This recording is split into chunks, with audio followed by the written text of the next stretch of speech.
Dr. Martins Nunes, eu pedia-lhe agora, depois destes 4 painéis, se nos dava uma perspectiva um pouco mais pessoal daquilo que está a ser feito no Centro Hospitalar, da reforma que está em curso no Centro Hospitalar Universitário de Coimbra, e como é que um gestor hospitalar, com estas restrições orçamentais e neste tempo de crise, consegue realmente pôr a funcionar um hospital da dimensão que é o Centro Hospitalar Universitário de Coimbra.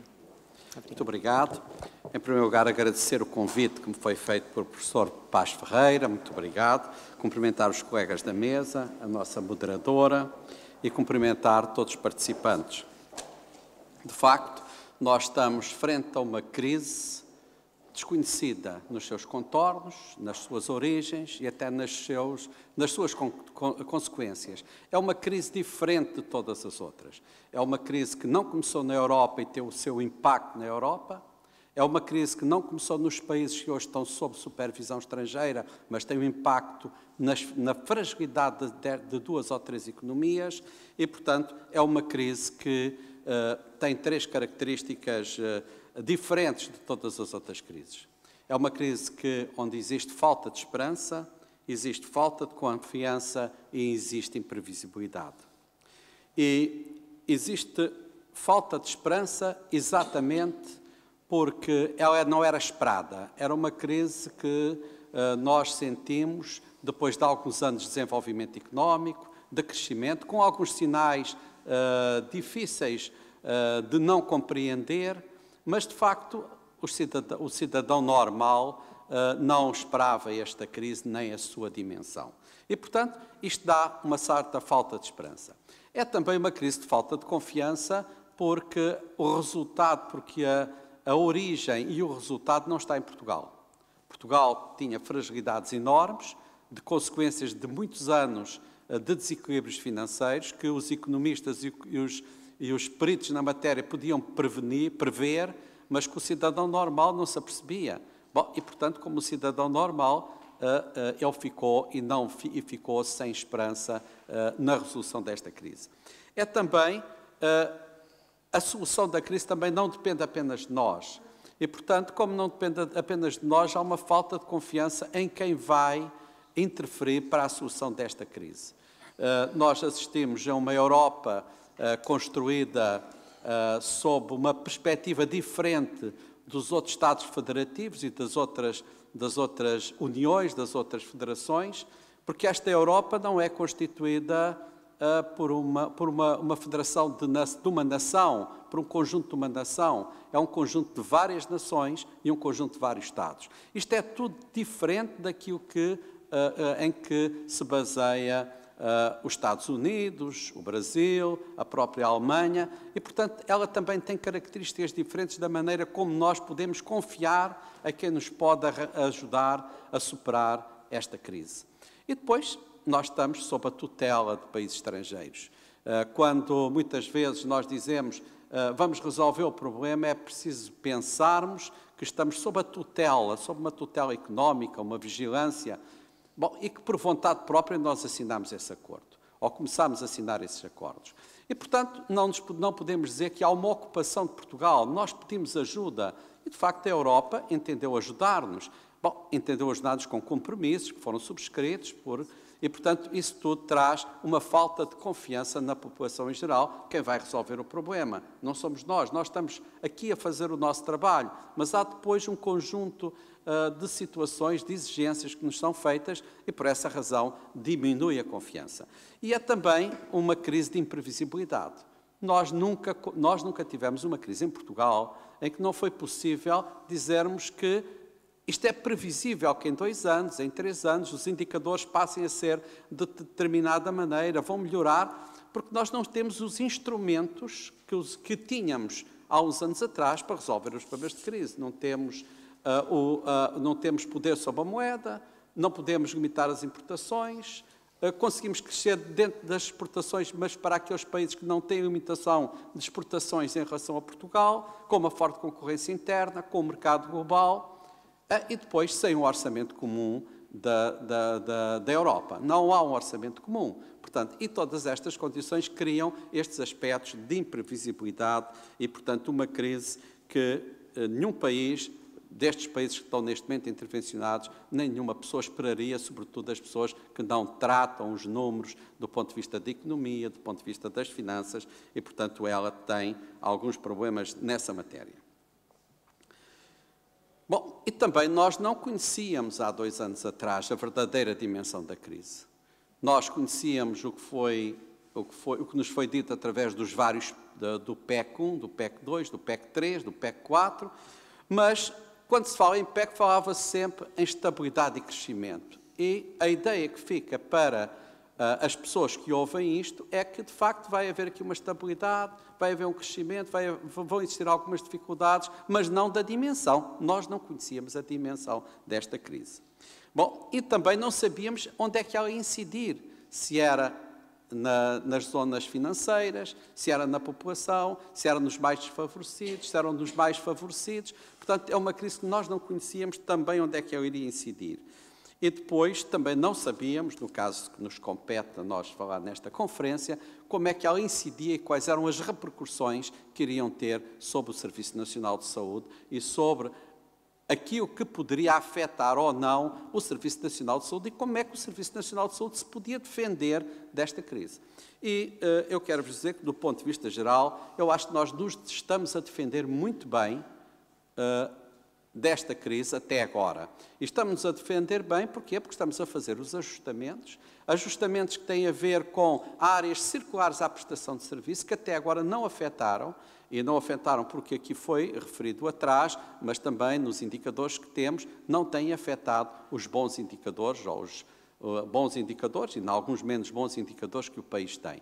Portanto, conseguimos até agora que o Serviço Nacional de Saúde, através de uma estratégia de diminuição de custos, a montante do Serviço Nacional de Saúde e até a jusante, mas não integrando o próprio Serviço Nacional de Saúde. Como aqui foi referido, estamos a falar na diminuição do custo e do preço dos medicamentos, estamos a falar no aumento da eficiência do setor do Serviço Nacional de Saúde, com o maior número de consultas, sobretudo de primeiras consultas, um maior número de cirurgias, uma diminuição da lista de espera de cirurgias e, portanto, se isto não existisse, eu tenho a certeza que se não fosse feito este conjunto de alterações do Serviço Nacional de Saúde, alterações efetivas no ajustamento, nós teríamos hoje as pessoas com mais dificuldade a adquirir os seus medicamentos, tínhamos pessoas com mais dificuldades para ser operadas, tínhamos pessoas com mais dificuldades para tratar todas as suas patologias neste país, habituados como estamos a viver no primeiro mundo, a viver num mundo já muito à frente e, portanto, nós estamos inseridos com um Serviço Nacional de Saúde que deu os seus resultados. E se, do ponto de vista de gestão, isto é assim, do ponto de vista político, e não nos podemos aliar dessa dimensão, se daqui a uns anos nos perguntarem o que é que nós nos lembramos do 25 de Abril, só vamos ter 2 recordações. É a democracia e a liberdade e ao Serviço Nacional de Saúde. Portanto, nós estamos frente a um Serviço Nacional de Saúde genético, que faz parte da genética do povo português, mas, sobretudo, um Serviço Nacional de Saúde que, neste momento difícil, e na minha perspectiva, nós temos conseguido vencer os obstáculos que têm sido postos. Bom, eu estou à frente há 2 anos e pouco, comecei, eu sou médico, dirigi o serviço de anestesiologia e o bloco operatório tenho a minha carreira médica toda e aceitei este convite para dirigir este grande hospital.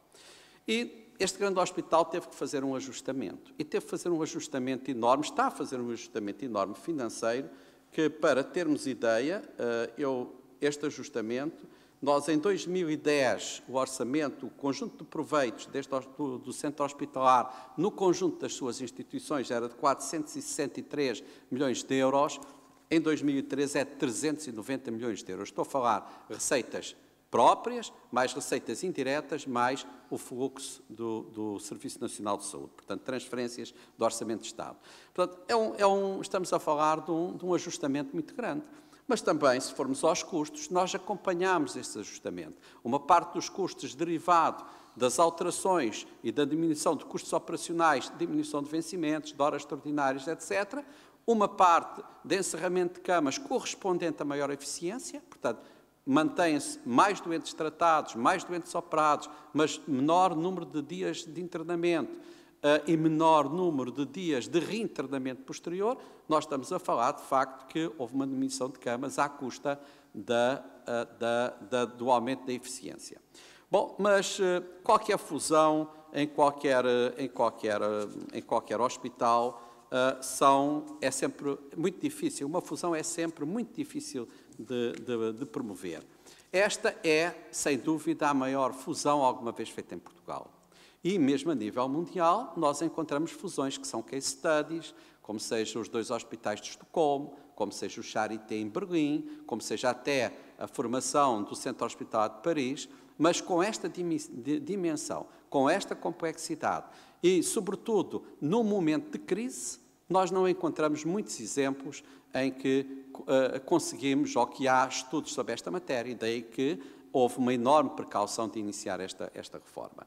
Esta reforma hospitalar de Coimbra é a 3ª reforma da história das reformas hospitalares em Coimbra. A primeira foi com Dom Manuel I, que fundiu 11 hospitais em 2 hospitais. Bom, depois o crescimento económico, etc., continuou a aumentar hospitais. Coimbra tem esse destino. Depois, a determinado momento, o Marquês de Pombal, a segunda reforma é a reforma Marquês de Pombal, que fundiu 7 hospitais em 2, um grande hospital entregue à Universidade, que é o Hospital Real da Universidade, hoje, até 2011, hospitais da Universidade de Coimbra, e um outro hospital, o Hospital dos Lázaros, que era um hospital diferente, onde se ministrava também a medicina. Bom, e chegámos, de facto, a 2011, quando foi feita a lei que constituiu o SHUC.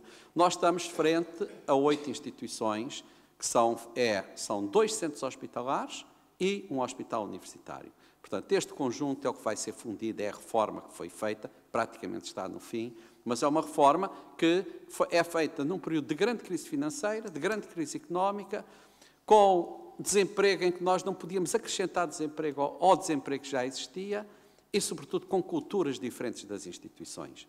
Nós temos um centro hospitalar de Coimbra, Hospital Geral, que foi construído na década de 50, através de uma tripla dissidência em relação ao Hospital da Universidade de Coimbra. Uma dissidência em relação à Universidade, uma dissidência em relação ao Hospital e uma dissidência em relação a alguns aspectos entre a Igreja Católica e a Igreja e as várias maçonarias que na altura se degladiaram para constituir este hospital. E vejam bem que o Hospital Geral aparece como o Hospital Cidade, a contrariar o Hospital Universidade. E o próprio Bissaia Barreto, que foi o homem que fez este segundo hospital, dizia que nós temos o Hospital Universidade, mas para tratar os doentes temos que ter o Hospital Cidade. Bom, e, portanto, vejam a dificuldade, as culturas diferentes. O Hospital Psiquiátrico acrescenta uma dissidência política, já que Sobral Cid era um homem ligado ao 28 de maio, portanto, à ditadura, e o Elísio de Moura e os outros 2 professores de psiquiatria que constituíram os outros 2 hospitais eram ligados ao Partido Comunista. Portanto, há aqui uma dissidência política. Bom, então, entendam como é difícil fundir estas culturas, fundir centros hospitalares com um hospital universitário, 2 centros hospitalares que não eram universitários com o universitário, numa grave crise económica, sem acrescentar desemprego. Bom, e o SHUC, o que apareceu foi um hospital deste género. É a segunda maior entidade empresarial do centro, da região centro, em volume financeiro, precedida e antecedida por 2 celuloses, e é o maior empregador da região, com os seus 7.800 funcionários. Bom, portanto, isto significa, e se passarmos isto, que 94% das empresas da região centro têm menos de 4 trabalhadores, podemos ver a dimensão e as dificuldades que há em criar esta questão. Bom, mas nós começámos a reforma, os estudos para a reforma em janeiro de 2012 e começámos a fazer as reformas em março de 2012. Não havia estudos, foram feitos estudos. E esta fusão teve como linhas mestras 2 ou 3 questões muito simples. Primeiro, ela é feita com as pessoas, não é feita contra as pessoas. O que significa que os serviços a fundirem, os seus diretores, nós tínhamos um plano de fusão, tínhamos as ideias, tínhamos os estudos, sabíamos quais eram os ganhos em eficiência, em credibilidade, em dimensão, e então chamámos os diretores dos 2 serviços a fundir e dissemos: nós gostávamos de saber a vossa opinião e gostávamos de fundir estes 2 serviços. O que é que pensam?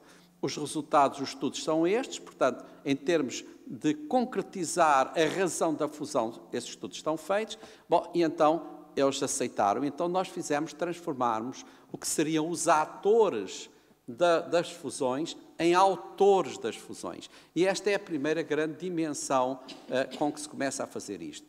A segunda é que não havia dogmas nesta matéria, havia estudos. As pessoas participavam nos estudos. Chegava-se à conclusão que era possível. Era possível oferecer melhor tipo de assistência aos doentes. Era possível ajustar financeiramente.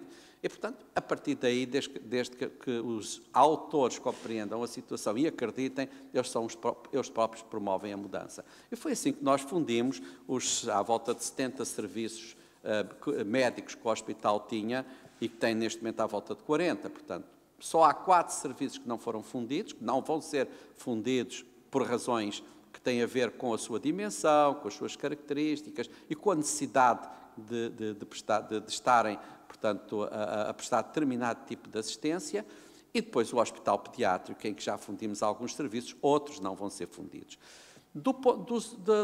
Das áreas não médicas, não clínicas, foram todos os serviços fundidos.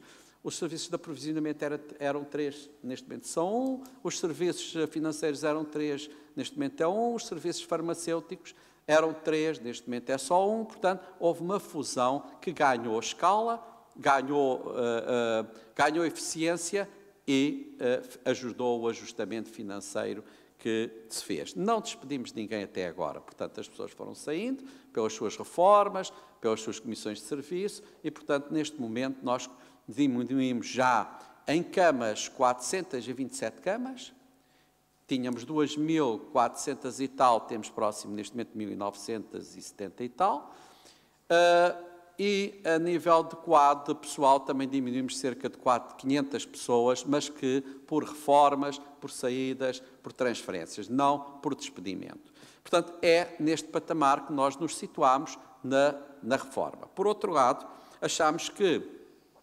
qualquer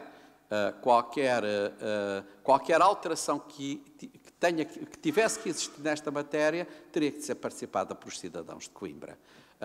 Se virmos bem, os hospitais cada vez estão mais abertos à sociedade, as sociedades participam nos hospitais, participam na sua discussão, participam nos seus desejos, nas suas vontades e também nos seus desgostos. E, portanto, esta ligação dos hospitais à sociedade é fundamental.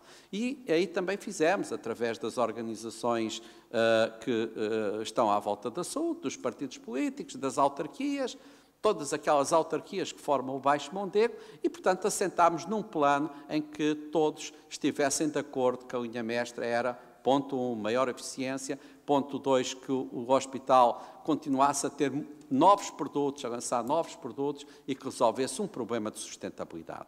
Bom, e nesse sentido, foram-se criando, a contrabalançar as perdas que podiam ser visíveis, a contrabalançar com coisas novas. Quando se fundiu a urgência durante a noite, nós criámos o Centro de Trauma de Nível 1. O Centro de Trauma de Nível 1 de Coimbra é o mais completo de todos os centros de trauma do país. Tem todas as especialidades. E as pessoas compreenderam que perdemos, de facto, uma urgência noturna e que não houve qualquer impacto na urgência do ZUC, mas temos aqui uma coisa que ganhamos. Nós encerrámos a urgência de um dos hospitais no fim de semana, explicámos às pessoas que isso nos permitia criar áreas de excelência a mais, pois criámos o Centro de Trauma Psicogénico, que teve outra função, que era também, de algum modo, resolver este problema do aumento de algumas patologias na área psiquiátrica.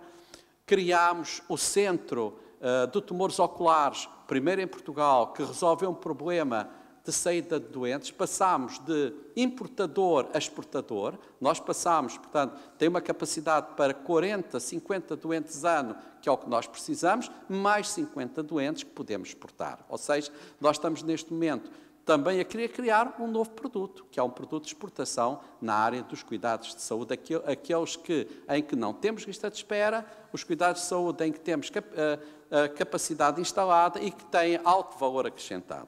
Bom, nós retirámos, fechámos algumas áreas da psiquiatria, criámos o CHUC contra a violência, que presta um serviço não só para dentro do hospital, mas para o país.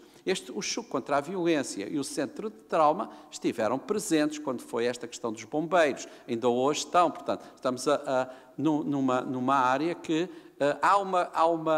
quer dizer, o Serviço Nacional de Saúde e o Hospital Público, quando aperfeiçoa alguns mecanismos de contenção de custos, alguma coisa sobra, há alguma coisa que poderá ser eficiente noutra área.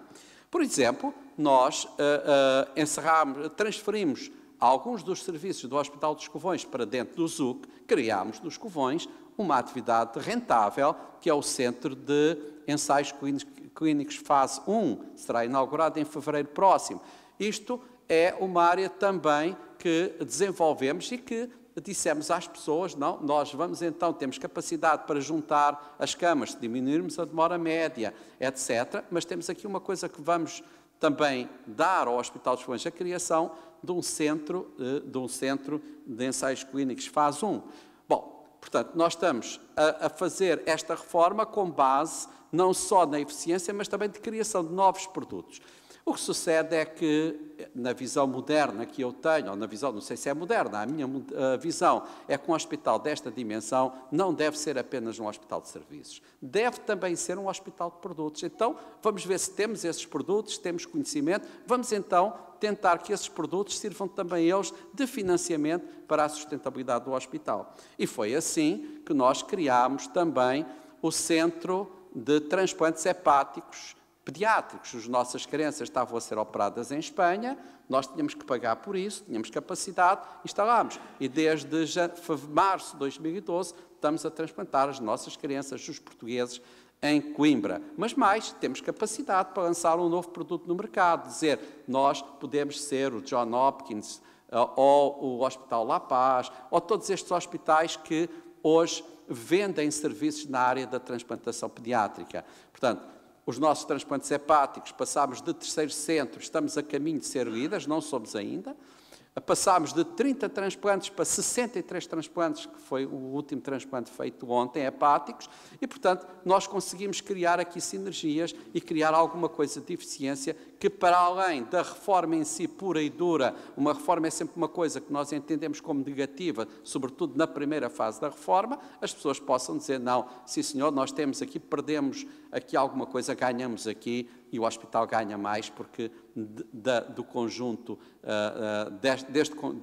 deste conjunto acaba por ter uma maior solução. Bom, criámos também, portanto, nós estamos a criar, portanto, a ideia de não ser um hospital de serviço, ser também um hospital de produtos. Daí, integrar nesta reforma de Coimbra a questão da internacionalização.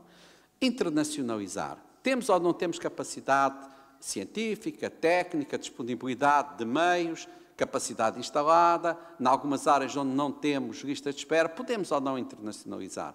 Coimbra é uma cidade capital, é uma cidade património da Unesco, Coimbra é conhecido, a Universidade de Coimbra é conhecida no mundo, portanto, nós temos em Coimbra 14 dos 23 presidentes de sociedades nacionais científicas, 3 presidentes de sociedades mundiais e 17 pessoas envolvidas em sociedades científicas anuais, vamos então aproveitar este património e vamos internacionalizar a marca Coimbra. Portanto, é esse o segundo aspecto da reforma, é que a reforma não se limita a fundir, a extinguir e a concentrar, limita-se também a criar novas perspectivas empresariais na área da internacionalização. Por essa razão, nós criámos ou identificámos 7 produtos em que podemos exportar, nomeadamente transplantes de dor vivo, renais e hepáticos, cirurgia cardiotorácica, cirurgia de ablação, cirurgia de reatribuição de sexo, cirurgia da epilepsia e agora os tumores oculares. Portanto, são áreas que nós temos capacidade, têm um alto valor acrescentado e, por outro lado, temos que andar agora neste caminho para conseguir que o nosso hospital, a nossa marca, possa ser uma marca reconhecida como boa e ser um foco de atração. Bom, também estamos a participar em alguns consórcios. Integramos o consórcio luso-chinês do Genomics, que é um consórcio de um enorme futuro, foi constituído há muito pouco tempo. Eu tenho grande esperança no retorno financeiro. Retorno financeiro não, o investimento nosso é mínimo. O nosso investimento é conhecimento, são pessoas que lá trabalham. Mas tenho uma enorme confiança no sucesso deste projeto. É um projeto de Coimbra Genomics, mais o Epatimut, mais o Chuc, mais o Beijing Genomics e, portanto, mais a Critical Software. Nós estamos a falar num grande consórcio global. Também participámos num consórcio, nós, com o SUS e com uma empresa de construção civil, para a construção, a construção e gestão de um hospital na Argélia. Esse concurso terminou, concorremos nós com o consulting, portanto, na área da gestão e depois o acompanhamento nos primeiros 3 anos. Não é exploração, é só gestão. O SUS, nosso parceiro nesse consórcio, entra com os planos funcionais, com alguns estudos, e depois a empresa construtora com o risco e com a construção do hospital. Portanto, esta marca Chuc. Por outro lado, nós assentámos que seria vantajoso credibilizarmos a nossa marca Chuc na Europa e tivemos o apoio da diplomacia económica, do gabinete do Ministro da Saúde e fizemos um primeiro roadshow em Berlim, onde assinámos um acordo com a TK, que é a segunda maior empresa pública, a Caixa Pública de Seguros de Saúde, só para algumas áreas de assistência. São cidadãos alemães que têm a seguro TK, cidadãos portugueses residentes, portanto, imigrantes que têm a seguro TK e que estão em Portugal. Mas isso permitiu-nos também, depois, um segundo chapéu, que é o chapéu de todos os acordos que eles estão a fazer com o setor privado em Portugal, nas zonas turísticas, falo do Algarve e da Madeira, são reportados casos identificados, a referenciação é feita para o nosso hospital. É feita para o nosso hospital nestas áreas. Bom, isso também é uma vantagem. Permitiu-nos acertar, neste momento estamos a negociar numa fase final com a maior caixa de seguros alemãs e com a maior empresa de seguros a nível mundial. Bom, e se dissermos qual é o resultado financeiro disto, quer dizer, para nós é mais importante do que o resultado imediato. Primeiro, a acreditação na Alemanha, a ser respeitados como marca na Alemanha. Depois fizemos o roadshow em Londres, que nos permitiu um acordo com a Quintiles, que resulta em alguns milhões de euros de ensaios clínicos, como Coimbra Focal Point para os ensaios da CRO, desta CRO, e permitiu-nos também fazer algum ajustamento no que respeita a responsabilidades destes acordos em fazerem newsletters sobre o que nós fazemos, quem somos e o que podemos exportar em termos de conhecimento e em termos destas matérias. Portanto, esta reforma está praticamente concluída. Falta concluir a fusão das duas maternidades. Esperamos que em breve o Ministério da Saúde aprove, ou pelo menos está neste momento a refletir sobre esse projeto. A partir daí nós julgo que podemos iniciar todo o nosso trabalho com confiança, com esperança e com segurança em relação ao futuro, sem imprevisibilidades. Muito obrigado.